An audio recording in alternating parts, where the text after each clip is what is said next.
We're going to read from Srimad Bhagavatam, so if you want to follow along. 1, Canto 1, Chapter 9, verse number 33. 1, 9, 33.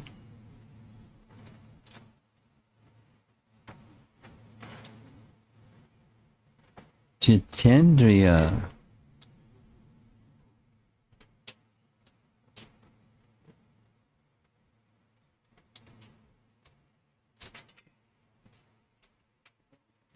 Om Namo Bhagavate Vasudevaya.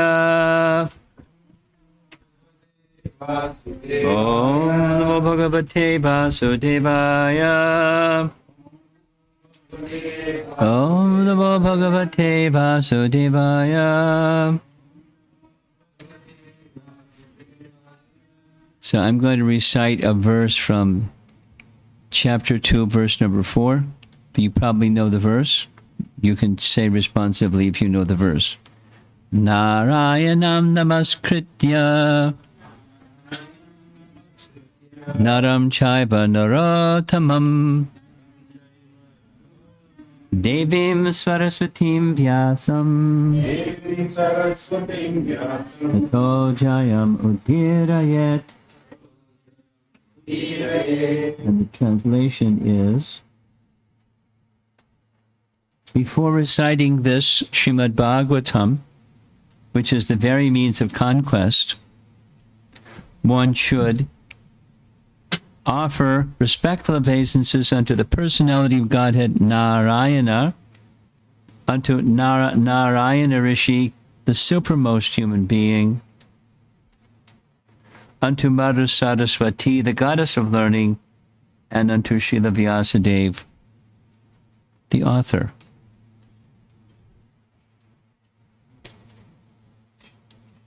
I picked this verse because in the course of travels, I've been consecutively discussing the passing of Grandfather Bhishma, which is Canto 1, Chapter 9. And a few things just to introduce this evening's verse. As probably you all know, Grandfather Bhishma is one of our 12 Mahajanas, great authorities, out of all the history of the universe, of mankind. He is the one. He's one of the 12.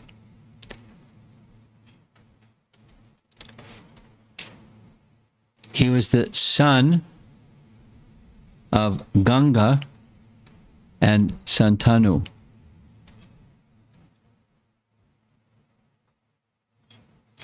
And many things, many things. On the way, the car ride over here from the airport, we're reading how he, on the very first day of the battle, on the very first day of the battle in Mahabharata, he was narrating to Duryodhana, the one soldier that he would not battle, and that's Sikandi, because he was an emblem of virtue. He made 2 vows that he upheld throughout his life, including that he would not marry. So even when his guru, his Dhanurved guru, Parashuram, instructed him, ordered him to get married, he said, I can't break my vow. If you insist on me breaking my vow, then we'll have to have battle. So they went to Kurukshetra and had a long battle, and he couldn't defeat him. So long we read this nice narration. And the reason that Parashuram asked him to marry was that Amba approached Parashuram, help! Your disciple is the only place where I can be married, and he won't marry me. So order him to marry me. Etc., etc., etc., etc. So That was the battle. A voice from the sky told Parshuram, you won't be able to defeat him because he's one of the 8 Vasus and he can't be defeated. He's so powerful. But he was defeated by Sikandi, who was Amba, who underwent like incredibly austere. I mean, she fasted for a whole year. And at the end of 1 year, she ate 1 dry leaf. And then for another some number of years, half immersed in the Jamuna water, and so forth and so on and so on. 12 years, austerities. Get such ascetic power with one purpose in mind. Get back. She wanted to just have enough power to be able to destroy Bhishma, even knowing that Parshuram wasn't able to destroy him. It was unsuccessful. Many things happened. Many things happened. She went to Lord Shiva, did austerities for the pleasure of Lord Shiva, pleasing Lord Shiva. Lord Shiva said, you will be able to defeat Amba, you'll be able to defeat. But how is that? I'm a woman. He said, my words cannot be wrong. In your next life, you'll be born a woman, but you'll become a man, and then you'll be able to defeat him. Trusting the word of Lord Shiva, she ignited herself on fire and was born in the line of Drupad and so forth and so on and so on. Like, so it was all this intrigue back and forth. Sikandi finally was the one responsible for the demise of Grandfather Bhishma.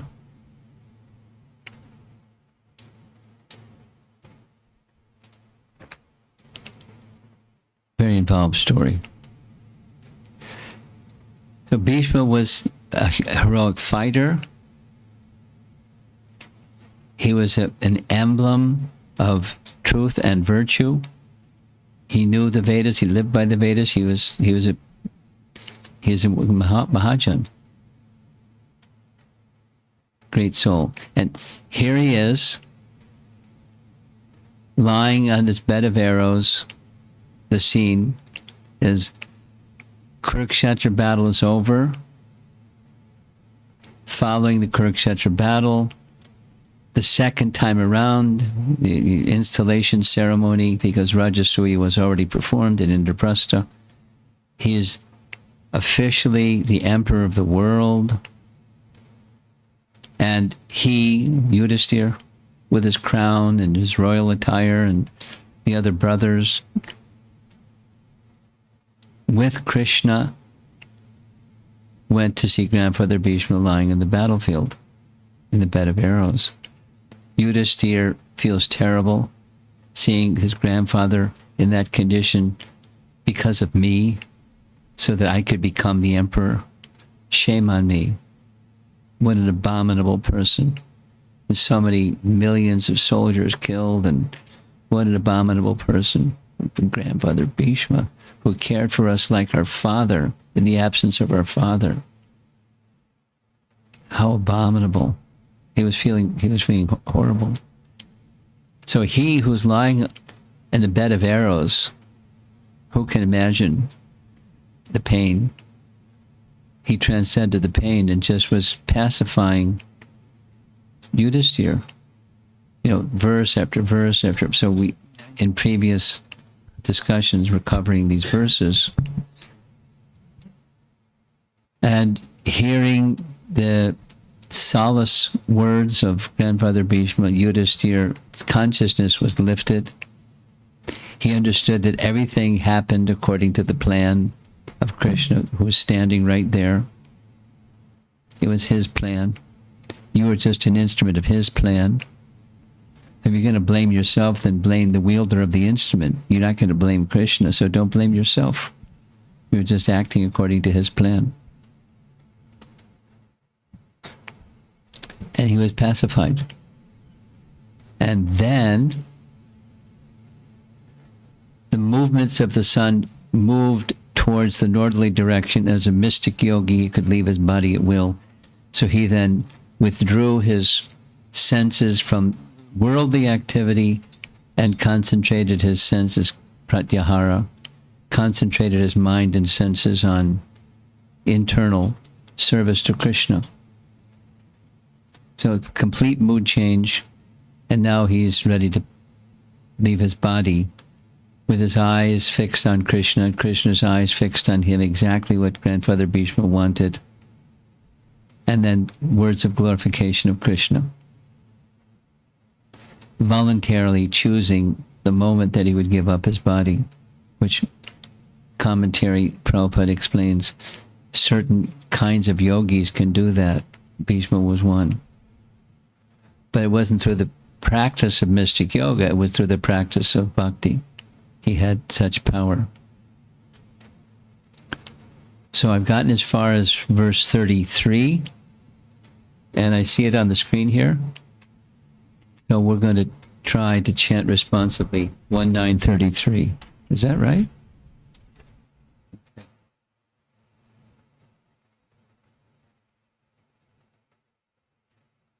And what's the meter? Tribhuvana kamanam tamalavarnam. Tribhuvana kamanam tamalavarnam. Ravi karagora ambaram dadhane.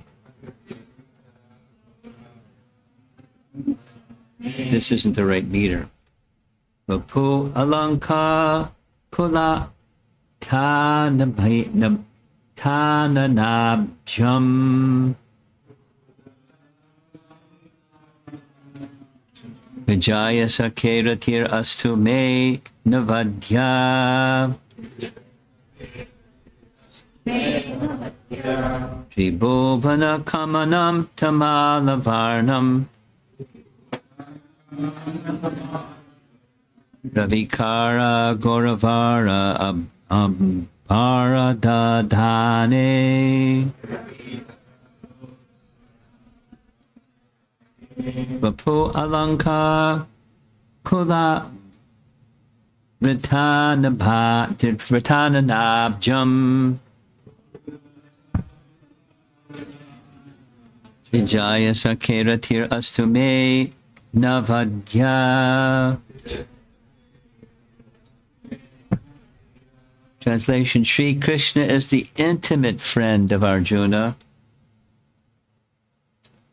He has appeared on this earth in his transcendental body, which resembles a bluish color of a tamal tree. His body attracts everyone in the three planetary systems, upper, middle, and lower. May his glittering yellow dress and his lotus face covered with the paintings of sandalwood pulp be the object of my attraction, and may I not desire fruitive results. Purport by Srila Prabhupada.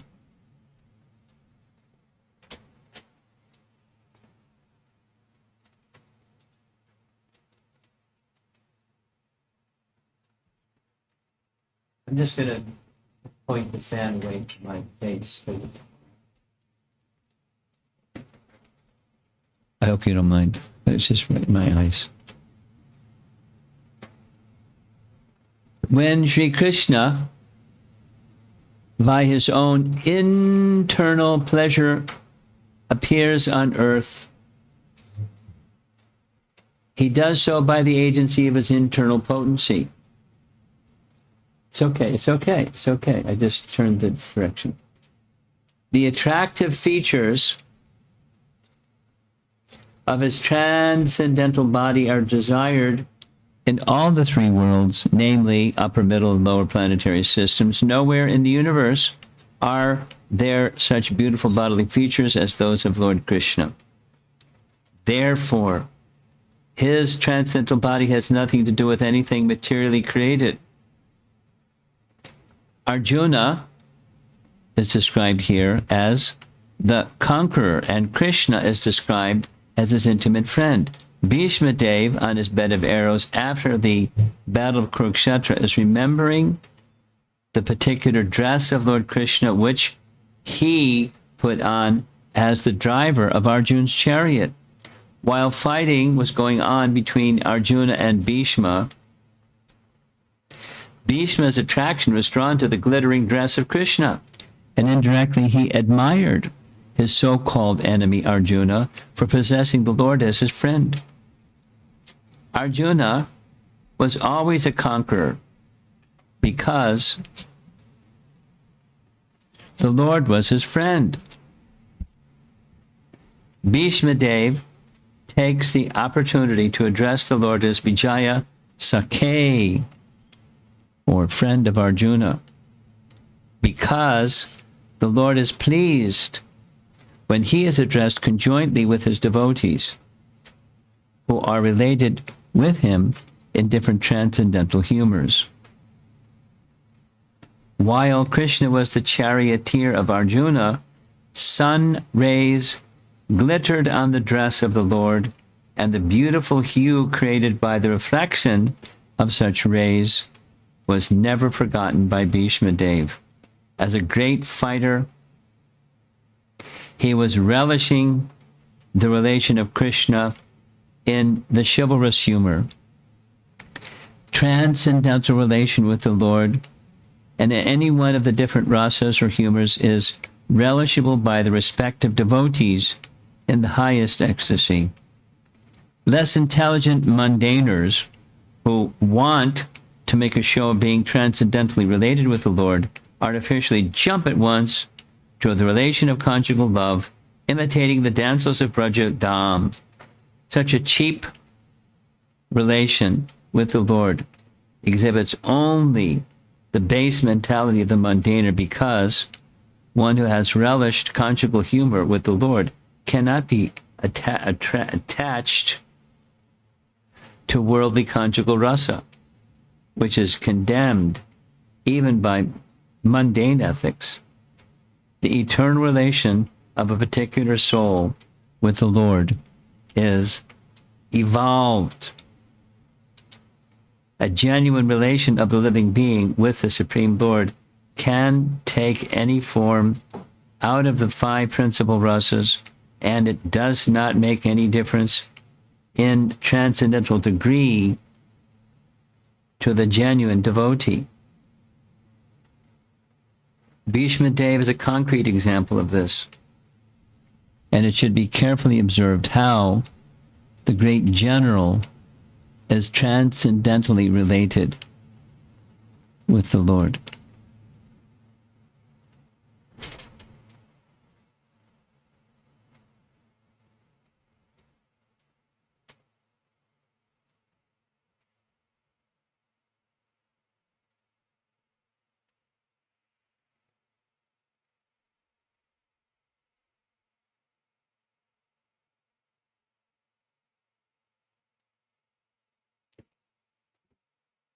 The passing of Grandfather Bhishma is sometimes likened to the passing of Haridas Thakur, who also could leave his body at will. Neither of them had practiced mystic yoga, but both of them had the same capacity that mystics, and Prabhupada writes about it in his purport. Some mystics aspire for and acquire that mystic power. And when they acquire that mystic power, of course, they can travel even without, and then go back to their body, travel here and there and elsewhere in the whole universe. It's kind of sightseeing. But attaining some higher planet, they also may do that, leave their body and disconnect from the body and go to that higher planet. By practice, by mystic yoga practice. Prabhupada doesn't describe the art. What is the principles involved? It just says it's done. It can be done. So he's ready to leave his body at will, and he wants, like Haridas Thakur, wants to fix his eyes and his mind and his words, body-minded words, completely upon the personality of Godhead.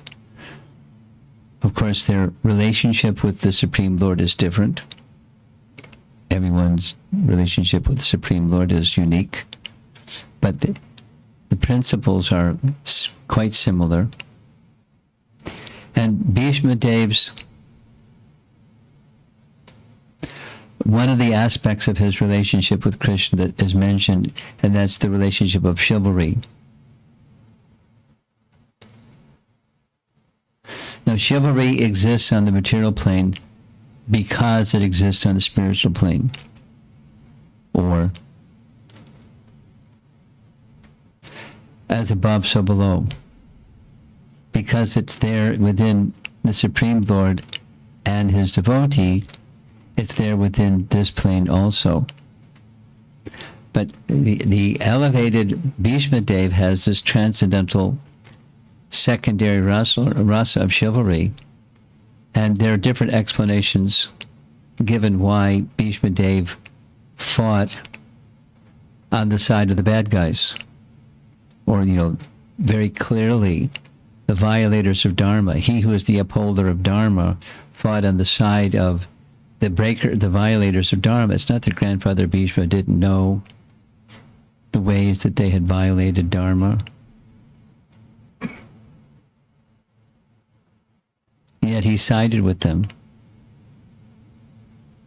which is confusing. Because why would somebody that upholds Dharma side on the side with somebody that's adharmic? To the core. I mean, not completely to the core. Duryodhana also upheld some of the principles of Dharma. He kept his word.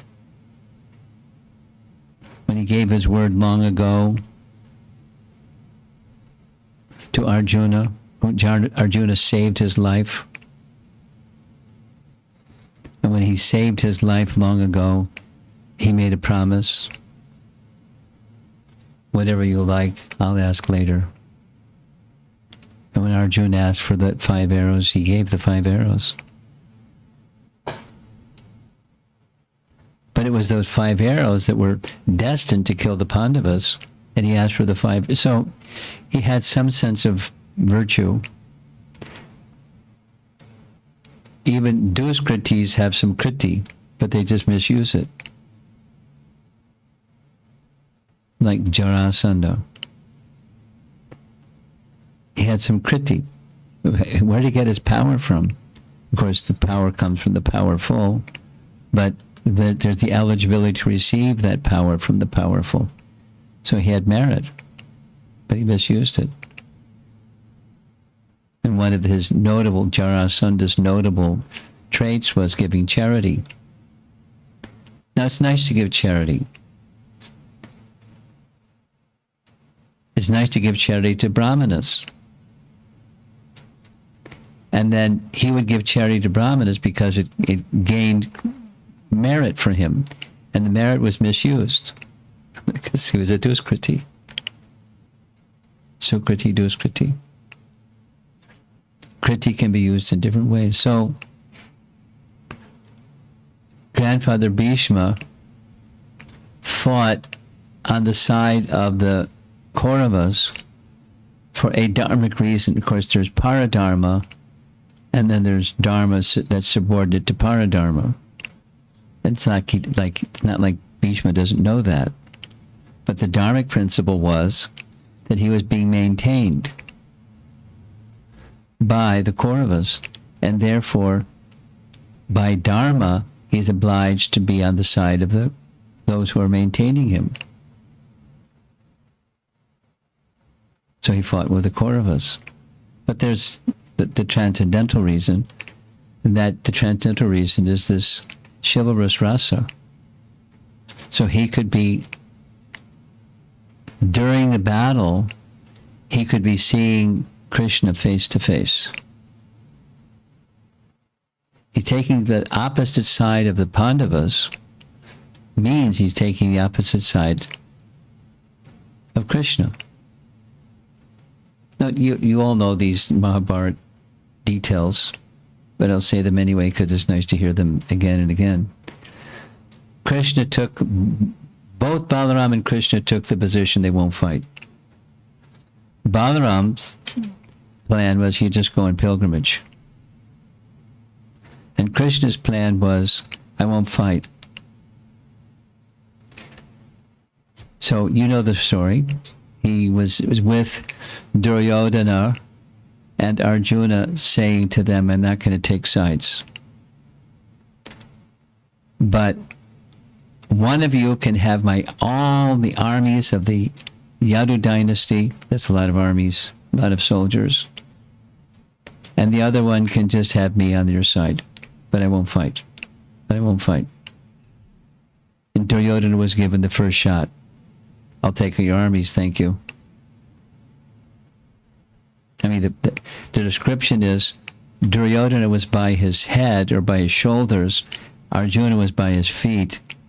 And Arjuna said, you don't have to fight, just be with me. And that's the difference of faith in military strength on the one hand, and Krishna on his side on the other hand.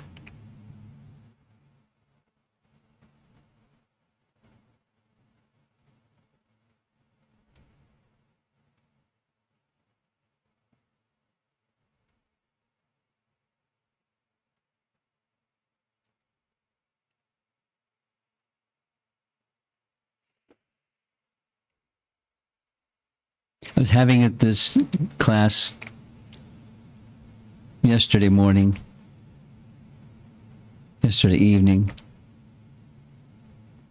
I'm losing track of time. It was Monday morning,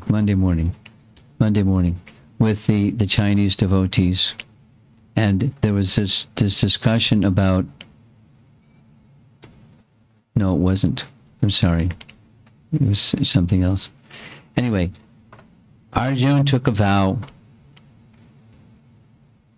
that he would kill Jayadratha before the sun set, or he would enter into fire and take his own life.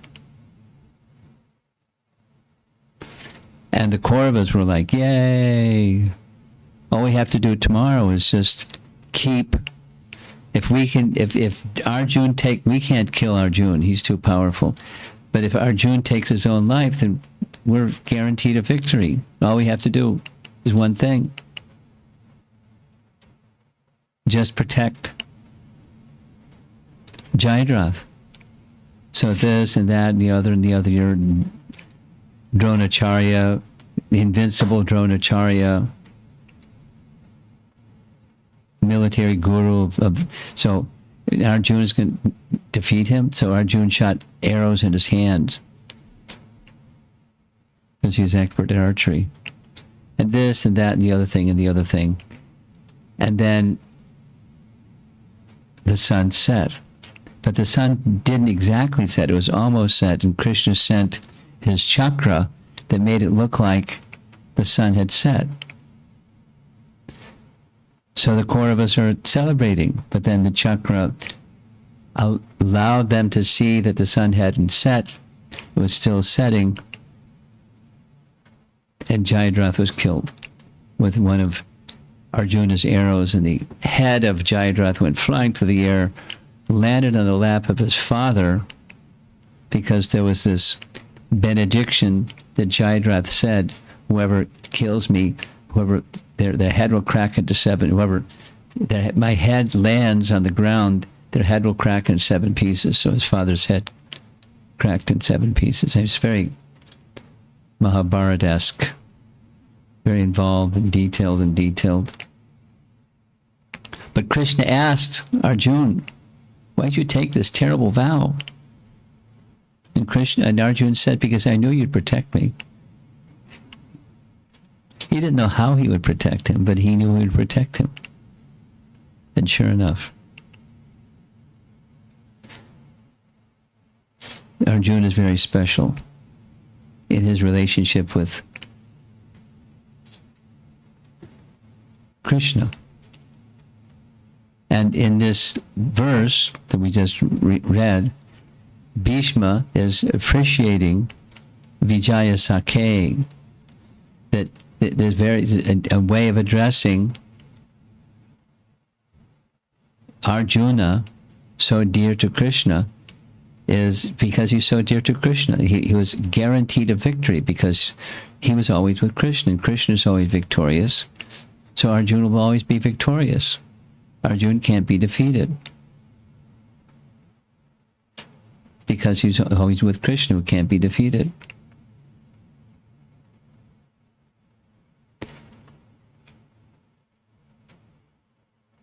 Then you could turn it around and say, then how was grandfather Bhishma defeated?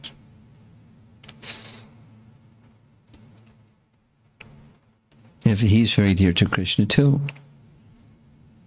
Demonstrated by the fact, and Bhishma says, by the fact that at the moment of my departure, he's come. Just like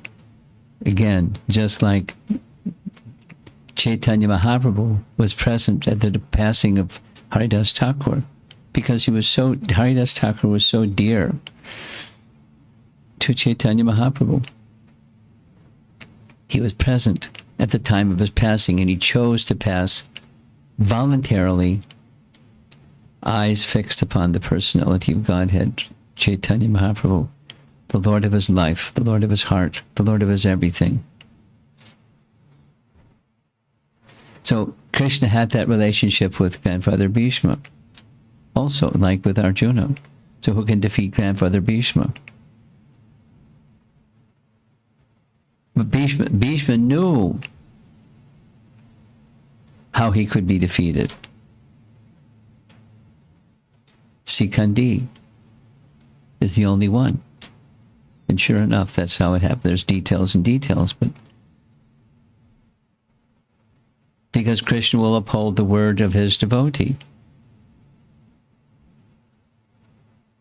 And Bhishma made a vow, and Bhishma understood similarly that Lord Shiva said, to Amba, you will destroy Bhishma. And the words of Lord Shiva can't go wrong, can't be in error or not upheld, because Krishna upholds the words of his devotees. So, either one of two things. Be careful the words that you speak, or become a pure devotee, and then you're only going to speak that which is what Krishna wants you to speak. It's the second one. Become a pure devotee. And then for such pure devotees, that's the rule. That's the principle that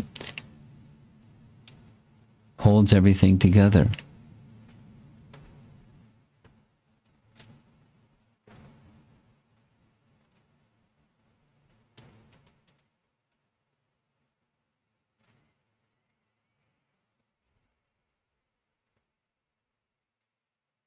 There's a couple of other points I want to go back just for a moment and look at the purport.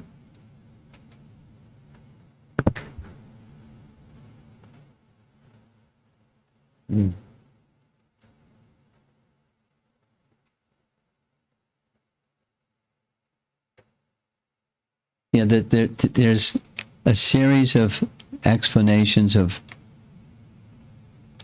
what Bhishma saw as he was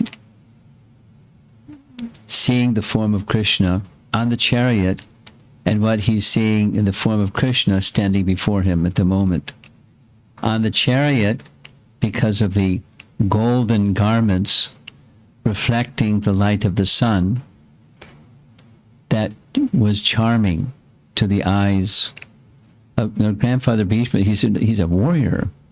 Was he getting absorbed in the garment that the opposing party is wearing? But it's not just the opposing party, it's his master of his life. And the attractiveness is also mentioned, the features of Krishna. His attire is mentioned, and his attractiveness. The beauty of Krishna is not like anything else of this world.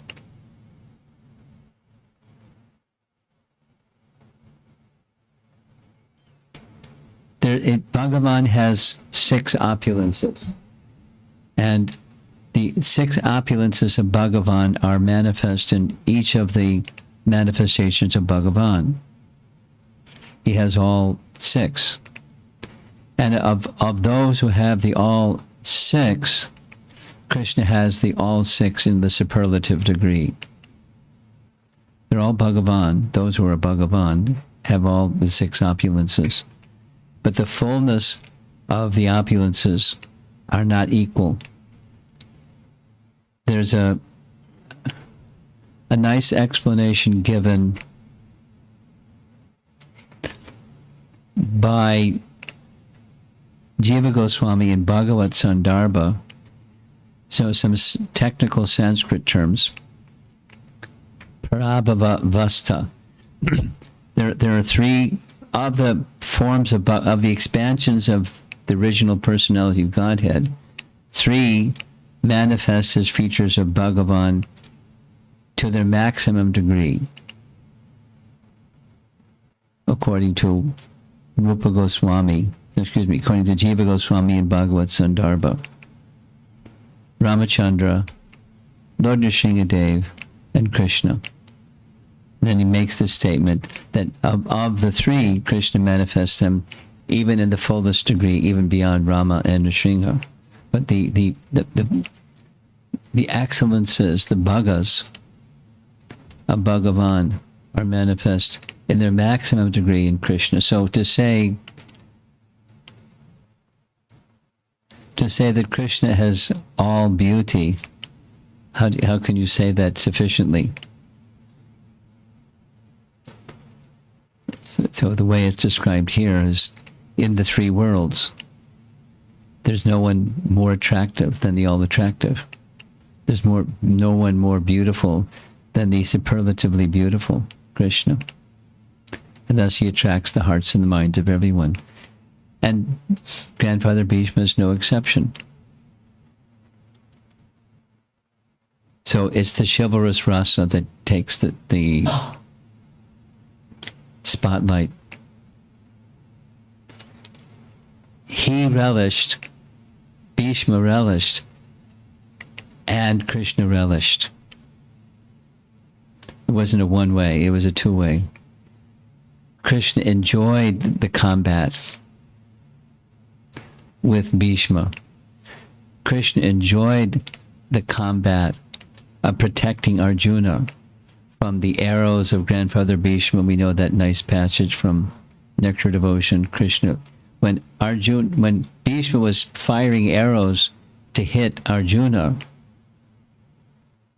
Krishna moved this way, Krishna moved that way to receive the arrows, and they pierced Krishna's body. And as they pierced Krishna's body, the description is, Krishna felt that piercing of his body of Bhishma's arrows like the bite of a lover biting the beloved. No, one person biting another person isn't nice. But that's the description. The biting of lover and beloved is nice.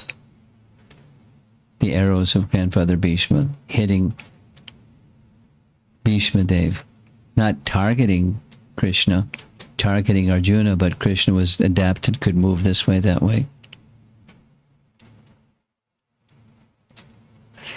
And Bhishma Dev knew that was Krishna's happiness. That's part of chivalrous rasa. One hits another, oh, that was great. Hit me again. Then he hits back, and it's part of chivalrous rasa. The happiness. I'll just go over to the boundary and then come back in again, and will end. A commentary on the pastime of the fallen of Jai and Vijay is discussed by our acharyas in their commentaries, saying, Jai and Vijay were cursed by the four Kumaras to fulfill the desire of the four Kumaras. Fulfill the desire of Jai and Vijay. Jai and Vijay, intimate associates of Lord Narayana, they knew that Narayan has this chivalrous spirit. But who is there in the spiritual world that is ready, willing, and able to make combat in Vaikuntha? So they privately and quietly prayed, our dear Lord Narayan, if you so desire, we can do that service. So the chivalrous rasa of the personality of God is fulfilled by their prayer, or through the medium of their prayer. And then there's another nice description. Jai and Vijay were not only at the seventh gate of Vaikuntha, sometimes they directly were at the chambers of Lord Narayan in his palace. And one time, Lord Narayan wanted to take rest. Lord Narayan doesn't need to take rest. He wanted to take rest. It was a pastime. And so he told Jai and Vijay, Jai and Vijay, guard the door. Don't let anybody in while I'm resting. And as fate would have it, the goddess of fortune, Lakshmi, wanted to enter. And they said, sorry, the Lord's resting, you can't enter. And she became very disturbed. She didn't say anything to them, but she waited, and then she said something to Lord Narayan. Do you know what happened while you were resting? Jai and Vijay wouldn't let me in. You should punish them. They don't belong here in the spiritual world. He didn't say, okay, but he made the arrangement that she would be satisfied, they would be satisfied, and he would be satisfied. One of the characteristics of the personality of God is he's clever. He can, by one thing, he can accomplish many things. Because he has a chivalrous rasa. So for Bhishma Dev to take that position of chivalrous rasa, it's not just for his pleasure, it's for Krishna's pleasure. So he did all of what he did for Krishna's pleasure. It's a deep mystery to understand. To understand rasa takes bhakti. Without bhakti, it's puzzling at best, or wrong, or immoral, or something, worthy of being criticized. But that's not the right take. So how can one understand how the Supreme Lord engages in loving dealings with his devotees, except through bhakti? And then to someone that's kind of like on the periphery or an outsider, it sounds like a whitewash. Oh, very clever. You just get out your whitewash and paint everything white. Everything's nice because it's the Lord's Leela. It's because we're not having an understanding. So how does one get the proper understanding? And the proper understanding comes through disciplic succession. That is to say, revealed scripture reveals, and through the medium of disciplic succession, knowledge becomes known. And for those who are so qualified like that, the qualified ones, may have direct experience. Through transcendental realization, the Lord may reveal things to them, which then can sound like another whitewash. Oh, something was revealed to Rupa Goswami. Right. Well, something was revealed to me. So then the credential, the adhikar, and there is such a thing as having revelation within the heart of the devotee for one who is very qualified.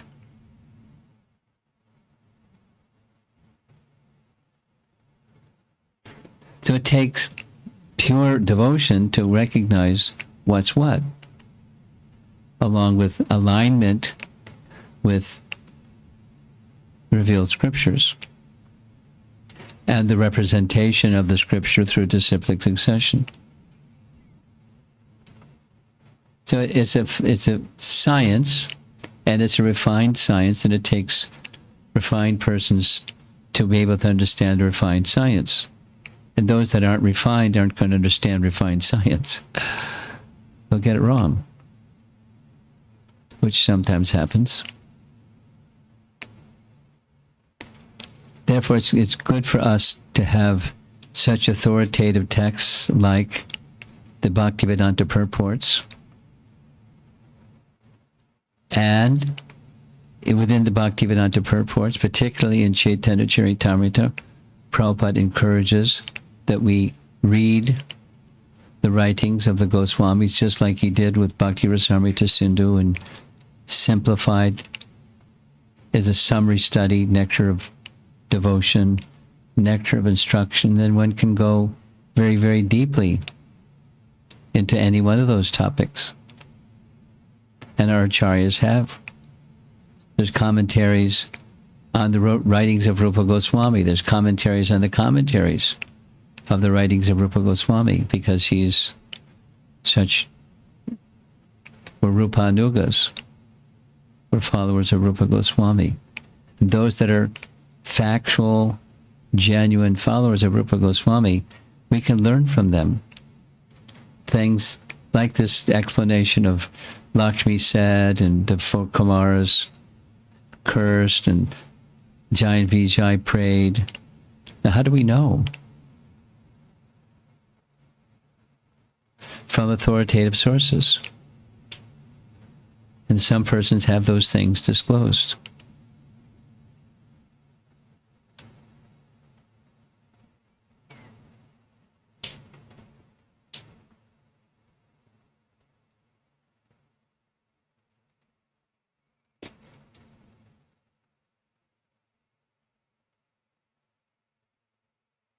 One last thing. I remember very clearly when, as adamant as Prabhupada fixed that Prabhupada was on completing Srimad Bhagavatam 12 cantos, much to our surprise, he produced 2 books right in the middle of that focus on Srimad Bhagavatam 12 cantos. One was Teachings of Lord Chaitanya, and the other was Nectar Devotion. He considered Nectar Devotion so important that he added a 3rd class every day before lunch, not after. The morning, evening, and before lunch, Nectar Devotion. And there's lots of things in Nectar Devotion that's not, we weren't accustomed to. And so Prabhupada's particular response, if you don't understand something, read it again. And after reading again, if you still don't understand, read it again. If you still don't understand, read it again, and eventually you understand. Just by the process of hearing, of receiving the transcendental vibration from Rupa Goswami. And Rupa Goswami wasn't writing fiction. He was writing very elevated topics, but drawing from authoritative sources. Trace it, and you can find the source that he writes from. And it's very elevated, and not conventional. I mean, it's not Bhagavad Gita. It's not undergraduate study. The undergraduate study is embedded within the graduate study, and then the postgraduate study. The principles don't change, but the application of principles become a little puzzling sometimes. So read it again and read it again and read it again. So although most of us have heard these narrations about Grandfather Bhishma, it's good to hear it again and hear it again and hear it again. And not only, things that you may not have understood, things that you thought you understood, you can understand better just by hearing it again and hearing it again. Enter more deeply into the mood of devotion to understand really what's being conveyed. And the Bhaktivedanta purports are like that.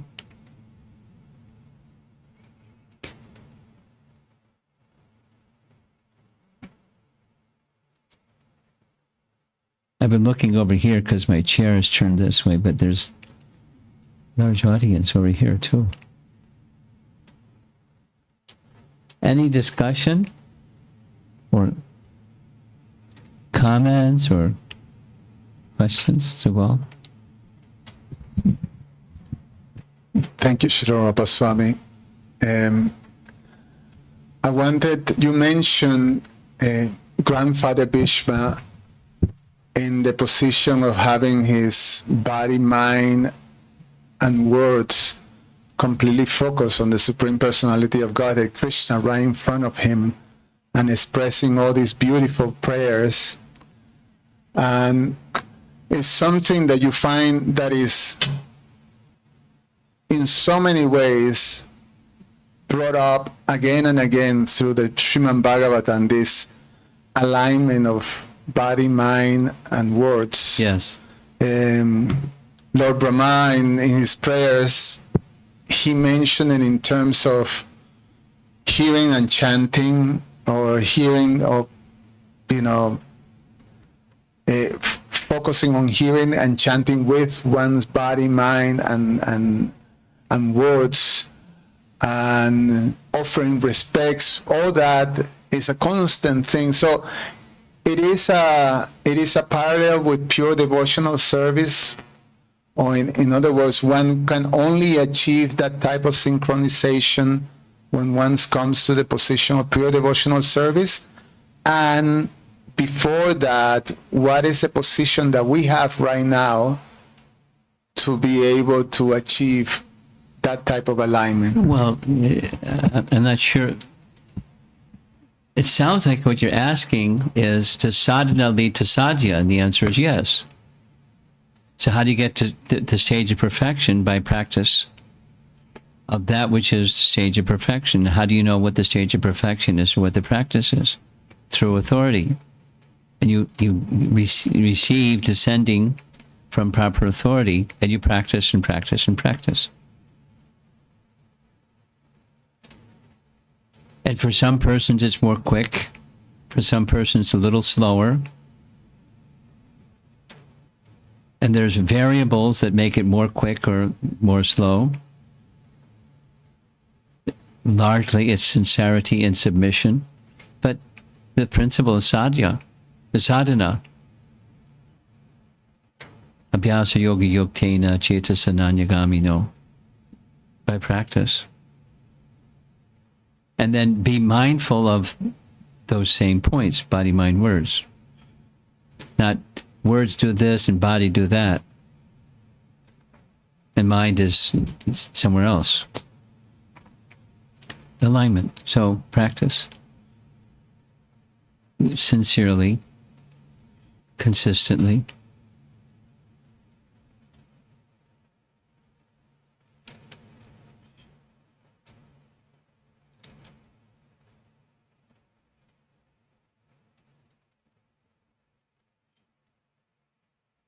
Anyone else?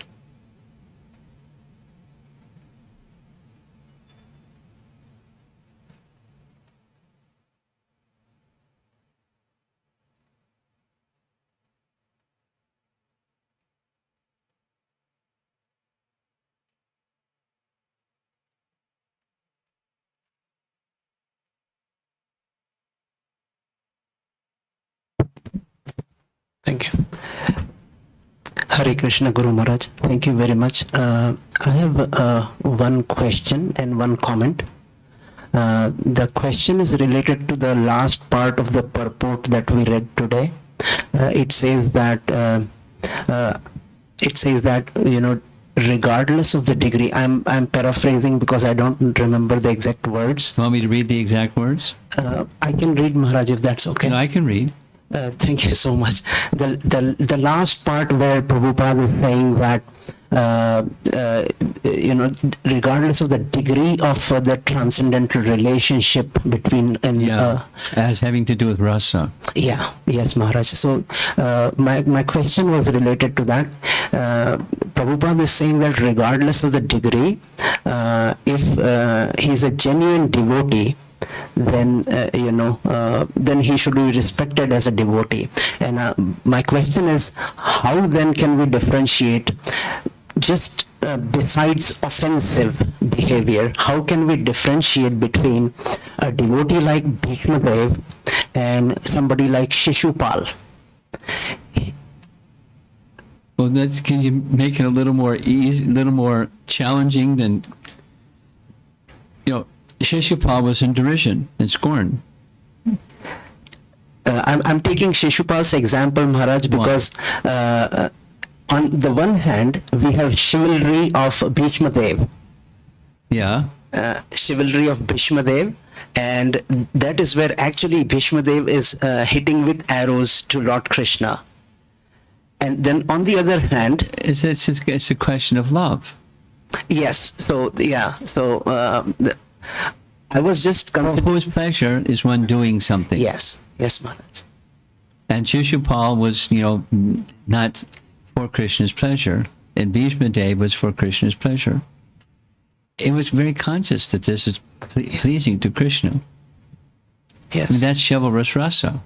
What's pleasing to the beloved in the mood of chivalry. Not in the, I'm going to one up the other person, and then I'm going to show I'm better. So, who's at the center? It's very simple. Whose pleasure is at the center? So, secondary, I'll read the reference.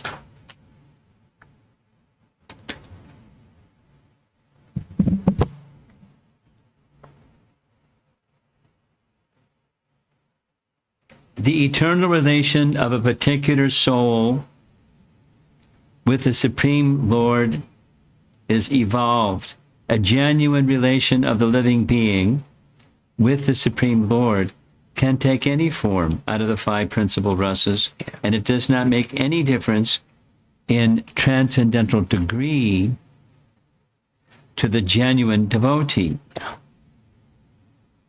It's like, I'm better because I'm in the conjugal rasa and you're only in the parental rasa.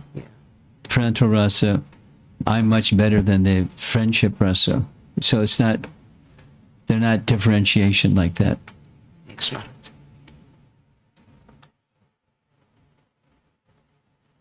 It does not make any difference in transcendental degree to the genuine devotee.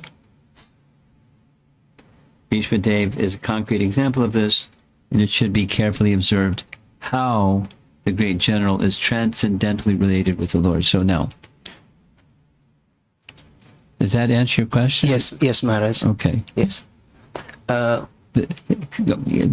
definition of bhakti, Anukulyena Krishna Anushilanam. In that definition, Rupa Goswami's definition, who is at the center? Krishna, Anu, Shilana. Their choices that are being made that are for Krishna's happiness, following the pleasure of Krishna, following the predecessor personalities that show us the way of what's pleasing to Krishna, what's not pleasing to Krishna, and following with Krishna's pleasure at the center.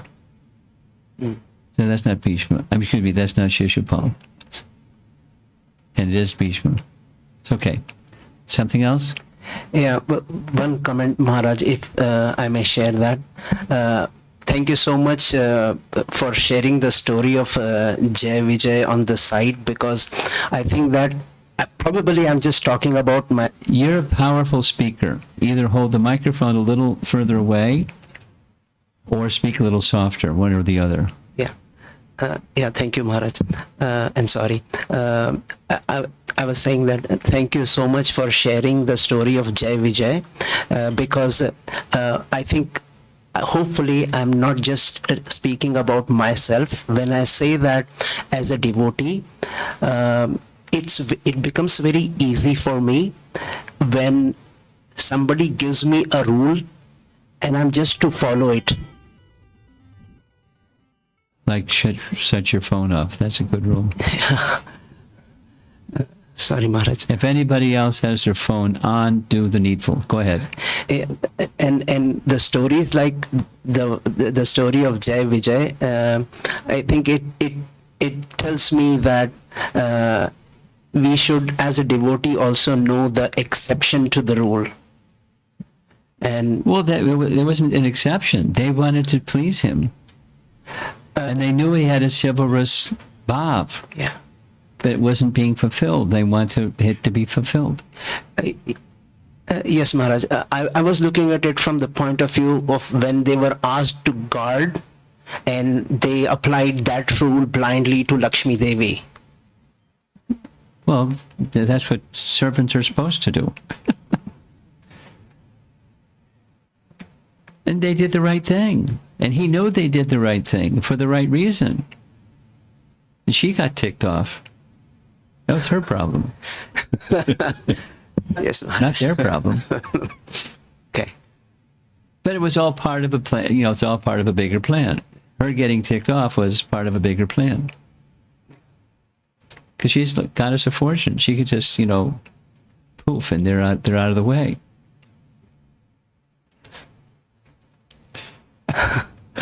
Thank you, Maharaj. Thank you very much.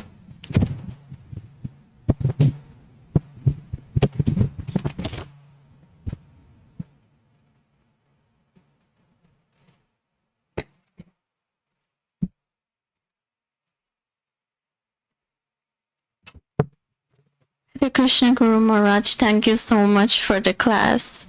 When we study in Bhagavad Gita, it says, give the reasons why grandfather Bhishma and Dronacharya took the side of the Kauravas. And one thing that comes up is financial reasons, and they took the side of irreligiosity. Well, because they were being maintained, not financial reasons. It's a principle of dharma.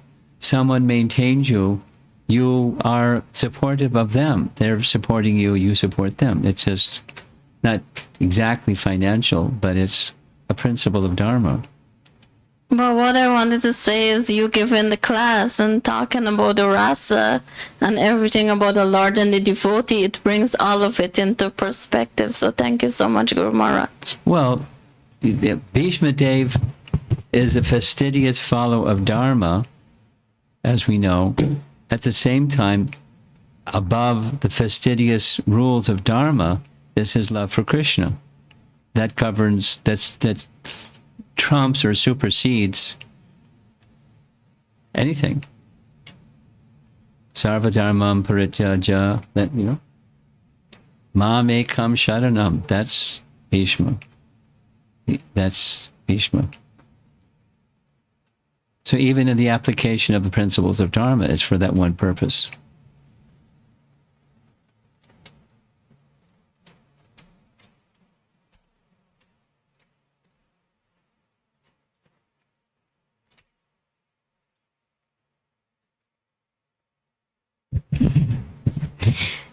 Thank you, Maharaj. I have a friend here. She's caught. She just lives across our apartment. So I had a question. I was just thinking that just for her, if we can share a little bit about Bhakti Yoga. Okay. Yeah, this is a little bit like not just 201, maybe 301. Ooh.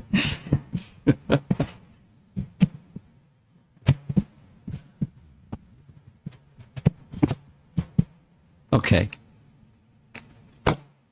In In the earlier discussion, I gave a paraphrased, quickly, a definition of what Bhakti Yoga is. There are two standard definitions of what Bhakti Yoga is. One of them I gave half of it, that here's the full one. Bhakti Yoga has things that let's put it this way. I heard this from Dhanadhar Swami, who teaches Nectar of Devotion. So a good definition is both inclusive and exclusive. A good definition, a very practical example. Here's a mridanga drum. When Prabhupada came to America, he didn't have one. He didn't have any drum. So what did they do? They used what hippies during that time period used, bongo drums. Boop, boop, boop, boop. Bigger one and a smaller one next to each other, two heads, a larger one and a smaller one, boom, boom, boom, boom, boom, boom. So at a certain point in time, there were some devotees going to India, and he just explained to them, he wanted them to buy a mridanga, where to go, where they sell quality mridangas, and how to test the quality. But he said it has two heads, but not like this. Like this. And one side is bigger, the other side is smaller. They're not equal size, because there are such things as coals that are like almost the same size, this end, that end. So here's what it is, and here's not what it is. They brought back the right thing, because they went to the right shop. And so a good definition is both inclusive and exclusive. So Rupa Goswami, no idea, right? Rupa Goswami.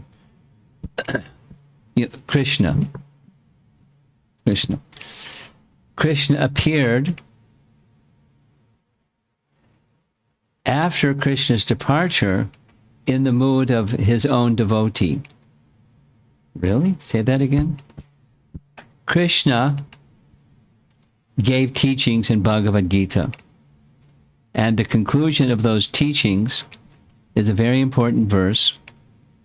The conclusion of those teachings is, there's one principle that is the superior principle, and all other principles are subordinate to that one. And the one that's superior to all the other ones are subordinate ones, is take shelter of me. Mam ekam sharanam. Ekam means alone. It's singular. Eka, one. Take shelter of me. Krishna departed with those instructions. And then, according to nice teachings, says Krishna was considering, after I departed, the season changes. It goes from, fall to winter. In this dark age of Kali, people aren't going to know how to do that. Take shelter of me. So there are different things Krishna, can do. I could send somebody, give some messengers, but best is if I came myself and taught the principle of how to. And that's who Lord Chaitanya is. Have you heard his name? Okay. Lord Chaitanya is Krishna, him keeping it simple. Krishna in the mood of a devotee of Krishna to teach how to take full shelter. And he did that. And he gave teachings to very dear associates, how to do bhakti, how to take full shelter of Krishna. He did it by example, and he did it by precept, his teachings. He didn't write books, but he gave teachings to them and asked them to write the books. So one of those persons, one of the foremost persons that wrote many books, according to the teachings of Bhakti, was Rupa Goswami. And at the very, very beginning of one of his chief works is he gives the definition of Bhakti. that says what bhakti isn't, the exclusive and the inclusive. The exclusive is what bhakti isn't. It's not fruitive work, do something to get something. That's not what bhakti is. That's fruitive work. And it's not speculative knowledge. Perhaps maybe it has nothing to do with speculative knowledge. That's what bhakti isn't. Those two things. The Sanskrit words are karma, you know the word, fruitive work, do something to get something. And jnana is, let me figure it out. I want to know what the highest truth is. I got this very powerful flashlight, and I'm going to look for the highest truth with my flashlight. The sun is revealed not by your flashlight. The sun reveals itself. You'll find the sun with your flashlight. The source of light doesn't need a flashlight to reveal it. It's revealed. So jnana isn't needed. Speculative knowledge isn't needed. There is something that is needed. Bhakti is needed. So you're leaving out the first two, and here's what bhakti is. Because she asked me to speak. So this, I presented it earlier. Bhakti is, let me accept those things in my life that I know are pleasing to the source of everything, to Krishna. Krishna, anu means to follow. Shila means behavior, conduct, character. Let me live by those principles that are pleasing to Krishna. That's bhakti. But leave aside the karma, to do something to get something. Don't do it to get something. Do it because that's love. Love isn't you do something to get something. You love because you do things because of love. There's no material, I'm going to get a reward. I'll get some 5 gold stars or a pat on my head or, something. Love. And that which is pleasing to the object, Krishna. That's bhakti. So what we were speaking about is grandfather Bhishma, who was as far up there as you can go in bhakti. He was pure, squeaky clean, not a trace of anything else. Even to the point where in their activities, grandfather Bhishma, was taking a position that looked like he was in opposition. He was firing arrows and hitting Krishna in the chest. But it was because of chivalrous rasa. He knew that's pleasing to Krishna. So he could do it because it was pleasing to Krishna. Now, the person that did bad stuff, not because it was pleasing to Krishna. That was one of the questions over here. The fellow's name was Shishupal. He did bad stuff. But it wasn't with the purpose Krishna should be pleased. But grandfather Bhishma did out of bhakti. Now, that's a very refined position. We shouldn't take that position, fire arrows at Krishna. We don't have that quality. But with our things that we do know, that's pleasing to Krishna. So we do those things. And that's cultivation of bhakti. Practice. Practice and practice and practice and practice. And practice makes perfect, as the saying goes. There's one more definition, because she asked me to speak about bhakti yoga. There's another nice definition. And I'll tell you who the person is. His name is, by name, you'll hear, if you stick around a while, you hear his name a bunch. Narada Muni. Muni means a learned person. So Narada Muni gives a nice definition. He wrote literature that gives a definition for bhakti. Similar but different. It's not the exclusive, inclusive. duet. It's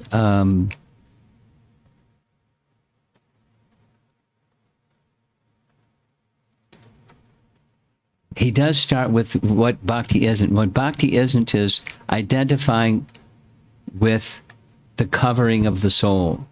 Like, I'm a man, you're a woman. It's a covering of the soul. It's not who we are. There's some people in the room that are American, some people that are Indian. That's not who we are. There's some persons that are young, some persons that are old. That's not who we. It's a covering. If that's not who we are, then who are we? So that's how the definition begins. Sarva upadi. Upadi is a nice word. Just means covering.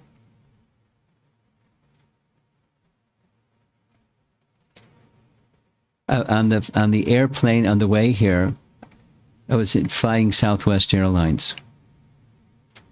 You fly Southwest Airlines something? So you sit wherever you want. I have found that if there's empty seats, one of them's going to be right next to me because people don't like to sit next to somebody that's dressed like me. I found it's not always the case, but often the case.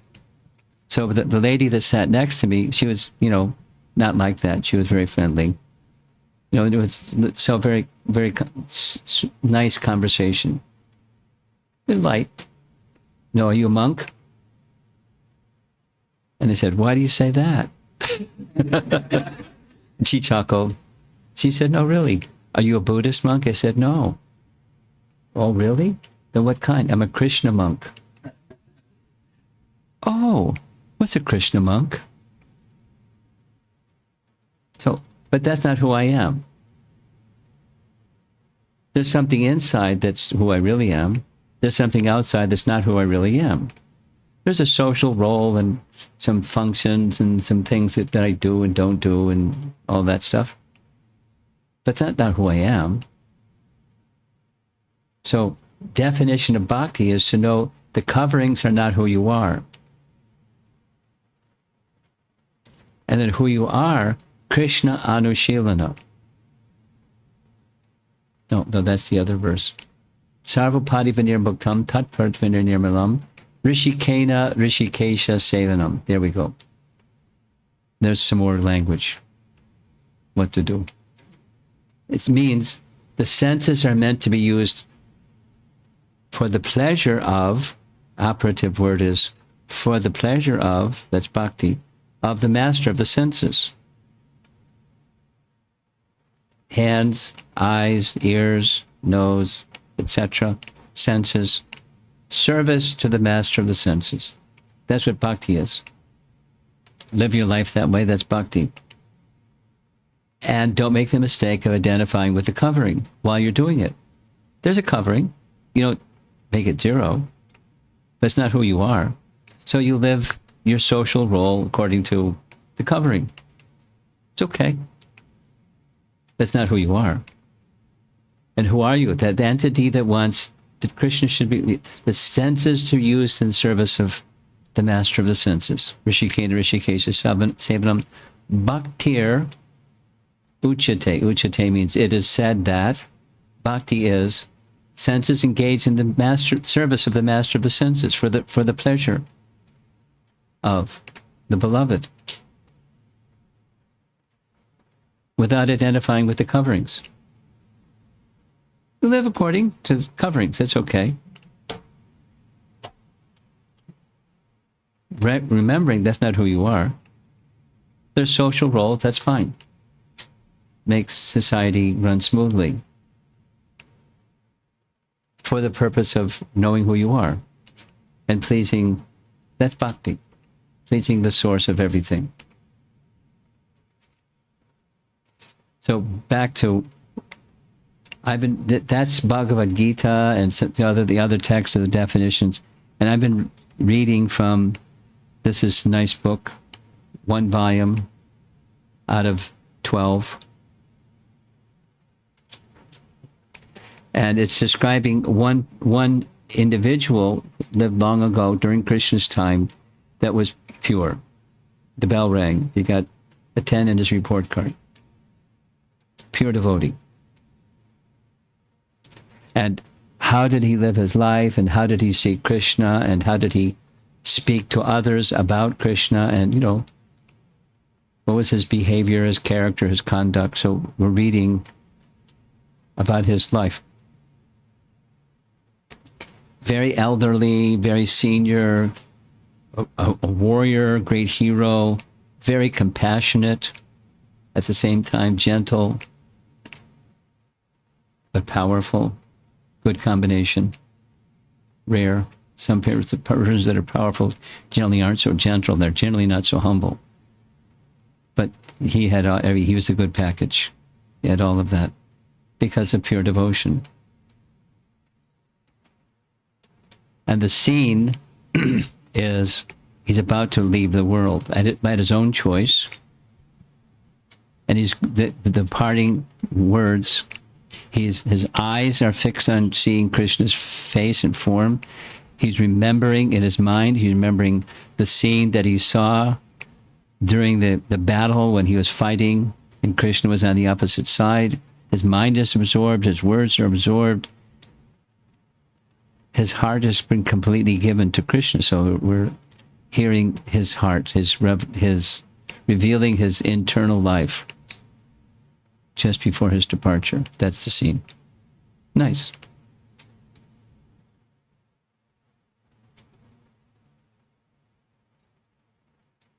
Your neighbor? Okay.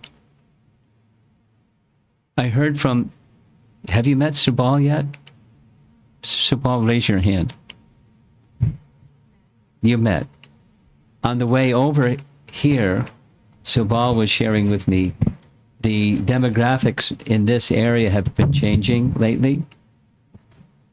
From where it was to where it's going, and it's a lot of, he wasn't using the word, but gentrification of, young working professionals for some reason or other liking to move into this area, and it's different than it was some while ago. Let's see what happens.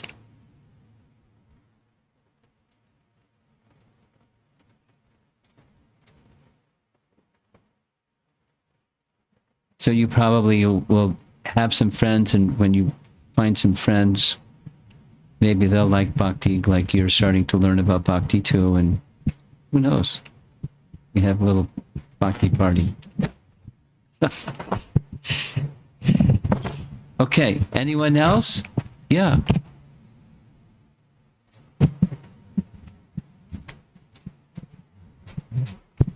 Hare Krishna.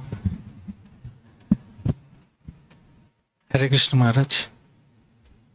Okay. Gently. Hare Krishna Maharaj.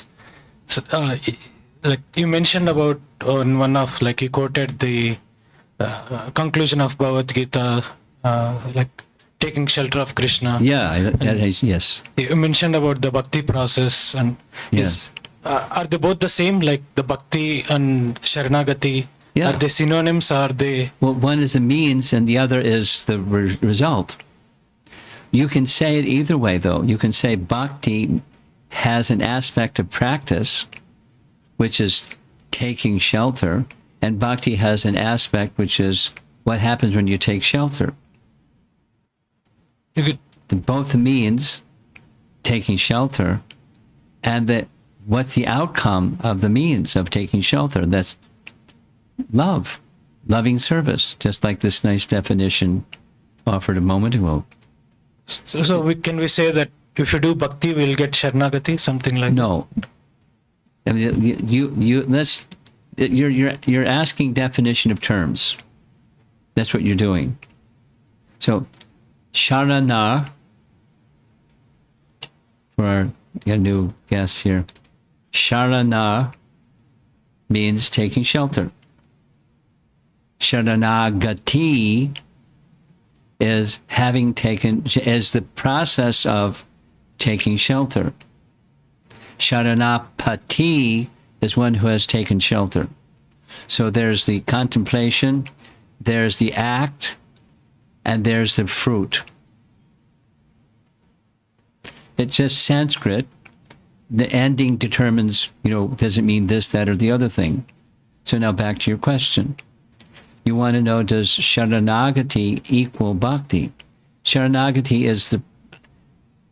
is that term that means the process of taking shelter. The process of. There's the principle, there's the process, and there's the mature fruit. And the process is bhakti, right? No, well, it depends on how you want to use the term. That you're asking a very specific question that has language. So I'm sorry, but I have to define the language. Okay. So bhakti has different parts too.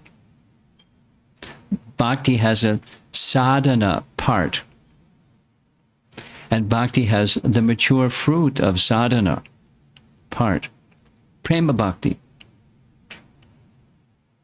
Love. Prema means love. So mature fruit. So bhakti it's got a big range. So now you're asking, is this the same as the big range?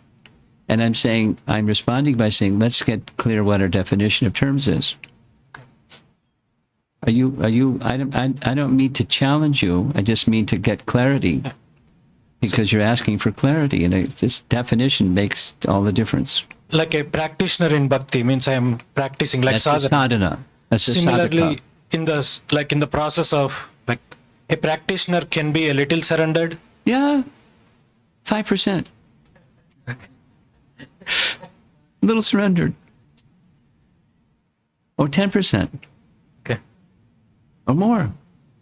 And just so there's gradations in the degree of surrender from a practitioner or a sadhaka. And Krishna promises for the 100% surrender. Ah, the bell rings. 100% bell. But he reciprocates even the 5% fellow. Isn't it? Okay.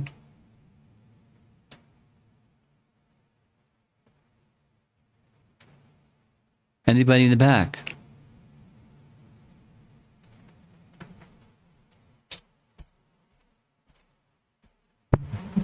Hare Krishna, Guru Maharaj.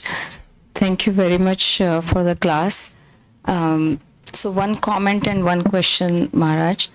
The comment was, I was thinking that the battlefield is such a intense place, and who can think in the way that Bhishma Dev is thinking and Krishna is thinking. They both are, having a sort of exchange with each other.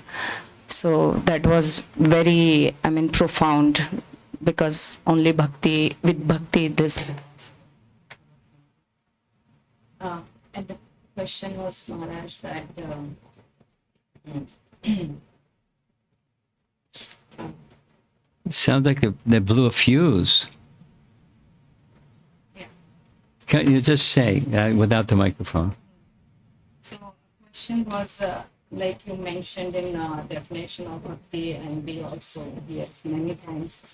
And I was thinking that in practicing devotee's life, how does karma and jnana manifest? Because How, in a practicing devotee's life, how does karma and jnana manifest? because it may not be as gross as not practicing devotees, but then still there are obstacles, so it must be there in some form. So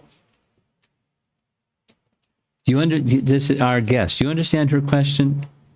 I gave a definition of bhakti as minus or at the exclusion of karma and jnana. Her question is, in the beginning, doesn't a devotee have some karma and some jnana, some expectation, I do this to get that? Doesn't that exist? And what about the speculative knowledge? Doesn't that exist? There's like this tendency to speculate, isn't it? So your question is, it may not be as gross as those who are not practicing, but still in practicing stage, there is something that is presenting itself as an obstacle. yeah, it's an obstacle. So now what do you do with obstacles? When you're going along the bhakti path, here's this looming obstacle. What do you do? That's your question? Question is how do we understand, how does it manifest? So for karma we can It's just conditioning. We're habituated to do something to get something. We're fruitive. Where does it come from? It's just built into our system. We do stuff to get stuff. jnana. I don't know, so let me speculate. Maybe this, maybe that. The flashlight looking for the sun. Just it's a conditioned tendency. Everyone does it. Everyone. All conditioned souls do that. It's rare when someone doesn't do that. If there's got to be something to replace that tendency to speculate. What's that something that replaces when the self-luminous sun lights up everything in daytime, I don't need the flashlight anymore. When knowledge, let's just take Bhagavad Gita, because that's simple. Bhagavad Gita is light. Or this book, the Bhagavatam, is light. It's the light of transcendental knowledge. And if I take that light and bring it inside, then I can see things without my little flashlight, without my speculative tendency. So I have to replace the speculative tendency with self-luminous light, the light of transcendental knowledge. And look at the world and life and my own heart and my relationships and everything through the lens of transcendental knowledge. So it's gradual. The rising of the sun is gradual. Okay. You mentioned that Bishma one aspect was dharmic side, dharmic principles, that he was serving those who were maintaining him, and there was a deeper aspect to his bhakti. Yes. So the question that came to me was like, is there any difference between dharmic principles and morality? Yeah. Well, I spoke too quickly. Is there a difference between, so I want to be a little more sensitive than I was before because there's a newer person. Dharma means codes of proper conduct. Morality or ethics. What's to be done, what's not to be done. Dharma. From the biblical conception, the Old Testament, the commandments, that's dharma. Don't steal, don't lie, etc. Don't kill. So those are dharmas or codes of proper conduct. And you want to know, is bhakti the same as or different from dharma? That's what you want to know? Dharmic principles and morality, because in our morality, lives, okay. Yeah. Well, morality in this world today, morality is very subjective.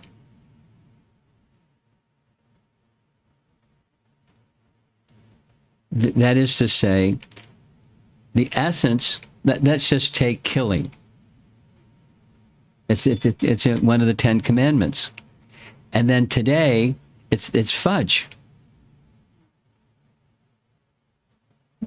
Killing man is killing. Killing an animal, no problem. That's not what the Bible says. But morality has become fudge. Like, all kinds of blurry and make it up as you go kind of thing.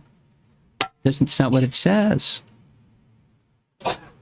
So, therefore, back to this discussion, definitions, morality, it's different persons, different within the same country, between one country and another country, morality is different. But dharma isn't different.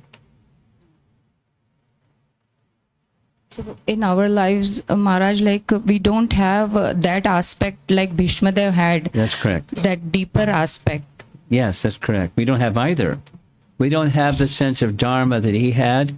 We don't have the sense of bhakti that he had. So my question was like, if we know certain principles and what is right and wrong, the idea of what is right and wrong, and if we just do it for pleasure of Krishna, because many times we have heard that only morality is not good enough.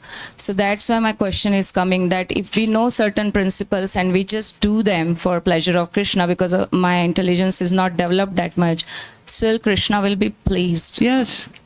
Because behind that doing it for Krishna, even my intelligence is not so sharp, Krishna accepts the bhakti with which we're doing, because at least notionally, I want to do this because it's pleasing to Krishna, and I'm not going to do that because it's not pleasing to Krishna. Yeah. But my idea of morality may be all over the place.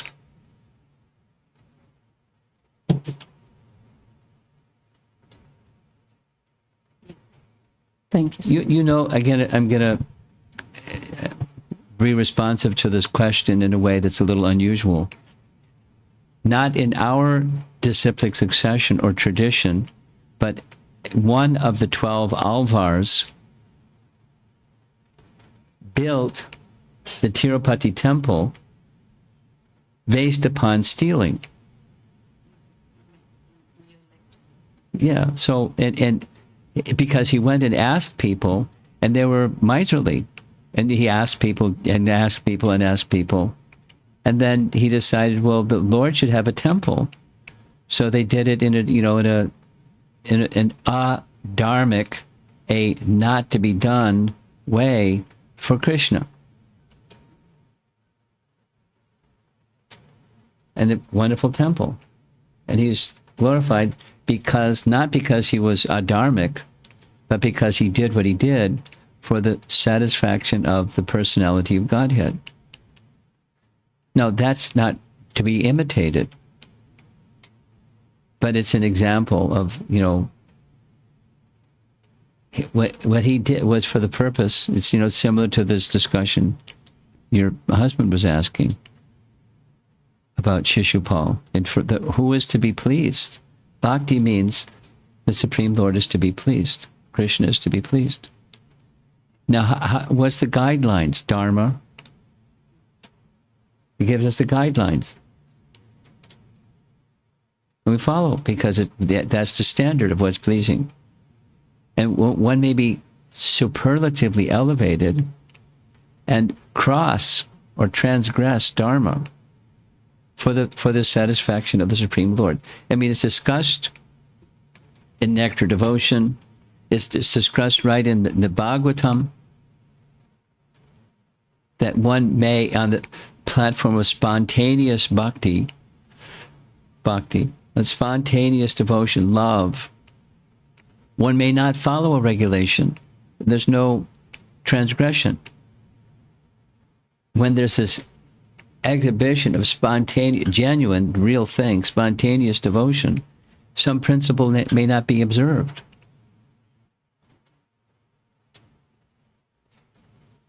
And it's okay.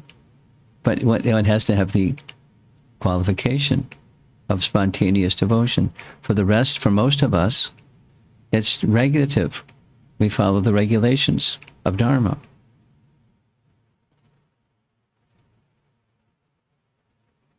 Thank you so much.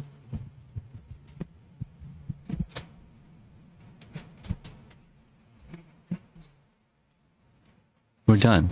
Looks like we're done. Srila Prabhupada ki jai.